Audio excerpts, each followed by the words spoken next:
माझ्या मनामध्ये जनता दरबार इथे घ्यायचा होता, पण ते एएमसी शर्माने अलाउड केला नाही। त्याने सांगितलं मला लोकांचे डायरेक्टली ऐकणार होता मी की काय काय तुमची प्रॉब्लेम आहे। तरी पण मी विजिटसाठी इथे आलो। मी आत्ता मी जे मला समज आला आहे, मी 1 वर्षापूर्वी ज्यावेळी पालकमंत्री होतो तिथे मी ते हेल्प डेस्क सुरू केली होती। आता मला कळलं की ते हेल्प डेस्क पूर्वी त्याने ते हेल्प डेस्क तिथून काढून मध्ये ठेवली, कोणाने माहीत पण नाही की ते हेल्प डेस्क आहे। आज मी यायचं होतं म्हणून 2 दिवसापूर्वी त्याने परत हेल्प डेस्क इथे आणून ठेवली। वार्ड सर्व आज विजिट होती म्हणून क्लीन झाले। वार्डची पण स्थिती फार चांगली नाही आहे। आता मी जे रजिस्ट्रेशन काउंटर विजिट केला तिथे 1.5 ते 2 तास लोकांना वाट पाहावी लागते, कधी कधी 3-3 तास। आणि नंतर ते तिथे जिथे त्याने जायचे आहे ऑर्थोपेडीमध्ये किंवा मेडिकलमध्ये तिथे अजून तिथे 1-1, 2-2 तास लागते। हा काही योग्य गोष्ट नाही आहे। आणि ते सर्व ठिकाणी त्यांची अनएफिशियन्सी आणि लोकांना त्रास आहे त्यांचा काही फरक पडत नाही असा सर्व अधिकाऱ्यांची मानसिकता झाली आहे। सर्व मशिनरीसाठी आज ते सांगता की MRI सुरू आहे, पण नेहमी MRI मध्ये मध्ये बिघडती, CT स्कॅनची मशीन पण बिघडती। त्यांचा एक मोठा स्कॅम आहे, ते टेस्टिंगसाठी बाहेर सर्वांना पाठवता। बाहेर जे लोक आहेत ते मनमाने पैसे चार्ज करता, इथे मशीन खराब झाली तर त्यांचे बिझनेस वाढता। हा एक माझ्यासाठी लाजस्पद गोष्ट आहे। महानगरपालिकाच्या ॲडमिनिस्ट्रेशनसाठी पण लाजस्पद गोष्ट आहे। आता त्यांचा मार्ग काय? मी बिपिन शर्माजी AMC ते आले नाही, तरी पण मी त्यांच्याशी फोनवर बोललो। ते मोठे आदमी आहे, पण मी जनताचा प्रतिनिधी आहे म्हणून इथे लोकांची जे काय गैरसोय होत आहे त्याबद्दल मी त्याने 2-3 मार्ग सुचवलेले आहे। एक, आपण ते रजिस्ट्रेशन काउंटरमध्ये जाऊन बघा, कोणाने विचारा, ते सर्व पेशंट आहे ने पेशंटने 2 तास बिना पंखा, बिना काय कूलिंग, एक्झॉस्ट फॅन काही व्यवस्था नाही आहे तिथे। ते अजून त्यांनी बिमारी वाढणार आहे। तिथे लगेच एक्स्ट्रा काउंटर तयार करावा, त्यांच्यासाठी व्यवस्था करावा। आणि हे जे एक स्कॅम चालला आहे की मशीन इथे खराब करायची, लगेच ठीक करायची नाही, बाहेर पाठवायचा, हा बंद करा। हा लोकांसाठी आहे। जगेची कमी आहे, ठीक आहे, जगेची कमी असेल, पण मध्ये झाला की लोकांना त्रास आपल्यापेक्षा जास्त आहे तर आपल्याकडे जगेची कधी कमी नसती। हा अधिकाऱ्यांच्या मनाची सर्व गोष्ट आहे।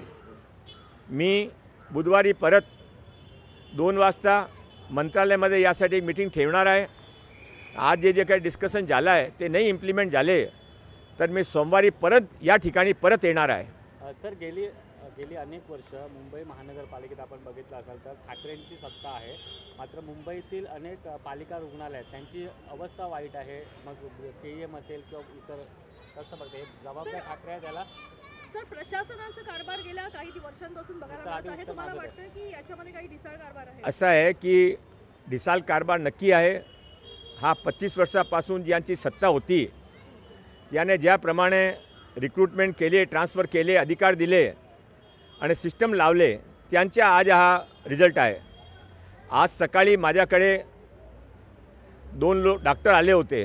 त्याने सांगितलं की आम्हाला फक्त एक लायसन्स पाहिजे होता डे केअरसाठी किंवा काही जे त्यांचे आहे, तो त्यासाठी त्याने जिथे अप्लाय केला तिथून अजून कुठे पाठवून दिला आणि पाठवून दिला म्हणे ते लेडी डॉक्टर तिथे गेली। त्याने सांगून आला की तुम्ही खानमधून माणा एक ब्रोकर आहे, कन्सल्टंट आहे, त्याने भेटा, ते तुमचं काम करून देतील, अधिकारी त्याने सांगताय। आणि खानने ज्याने ते डॉक्टर भेटली तो त्याने सांगितलं की 25 लाख रुपये ऑन मनी लागतात। हा स्थिती आहे। आता ते खान फक्त मालवणी आणि मोहम्मदी रोडमध्ये राहिला नाही, आता महानगरपालिकेच्या कामामध्ये घुसलेले आहे। हा एक अतिशय लाजस्पद गोष्ट आहे। मी जे काय हा घटनाचा विस्तृत ब्यौरा कमिशनरकडे देणार आहे आणि माननीय मुख्यमंत्रीजी ते पण निर्देशामध्ये आणणार आहे। हा जे मी नेहमी सांगतो की फक्त घुसपेट नाही आहे, फक्त अनऑथराइज कन्स्ट्रक्शन नाही आहे, ते हळूहळू पूर्ण मुंबई आपल्या कब्जामध्ये घेत आहे. हा एक आज सकाळच्या उदाहरण मी तुमच्या समोर मांडला ना. हा KM मध्ये जे काही आज चाललेलं आहे ते जोपर्यंत KMचे लोकांचे निश्वास ते सर्व प्रॉब्लेम सॉल्व होत नाही तोपर्यंत मी प्रत्येक महिन्यामध्ये इथे येणार आहे. ते मला विजिट अलाउड केली की नाही केली, माझ्या जनप्रतिनिधी नाते माझी रेस्पॉन्सिबिलिटी कोणी मला थांबू शकत नाही. मी इथे येणार आहे, लोकांचे ऐकणार आहे आणि जोपर्यंत सॉल्युशन होणार नाही तोपर्यंत मी त्यांचे फॉलोअप पण करणार आहे. तुम्ही आता खानचा उल्लेख केलेला आहे, या खानचे लाड करतंय कोण? ते खानचे लाड अधिकारी करताय, मेडिकल अधिकारी यांच्याकडे हातामध्ये लायसन्सचा सिग्नेचर आहे. हा मी स्वतः ऐकलेली गोष्ट, आज सकाळची गोष्ट आहे. तुम्ही आता उल्लेख केला, अनेक गंभीर गोष्टींचा उल्लेख केलात की अधिकाऱ्यांचा निर्ढवलेपणा असेल, AMCला तुम्ही बोललो ते देखील आले नाही, त्यांनी देखील अनुपस्थिती दर्शवली, किंवा तपासण्यांसाठी बाहेर लोकांना कसं पाठवलं जाईल किंवा इतरांकडनं कशा पद्धतीने हा सर्वात मोठी पसरून निघाली, याला कोण जबाबदार? ह्याच्या जबाबदार 25 वर्षात याने महानगरपालिकामध्ये हा सिस्टम उभा केला ते लोक त्यांचे जबाबदार आहे. पण आत्ता जे काही हा सिस्टम चालवत आहे त्याने पण हा रेस्पॉन्सिबिलिटी घ्यावी लागेल आणि करेक्शन करावा लागेल. आम्ही हा चालू देणार नाही. आता हा छत्रपती शिवाजी महाराज महाराष्ट्रामध्ये माननीय देवेंद्र फडणवीसजीचा राज्य आहे, त्याने सर्व करेक्शन करावा लागेल. यामुळे पुढे काय होणार?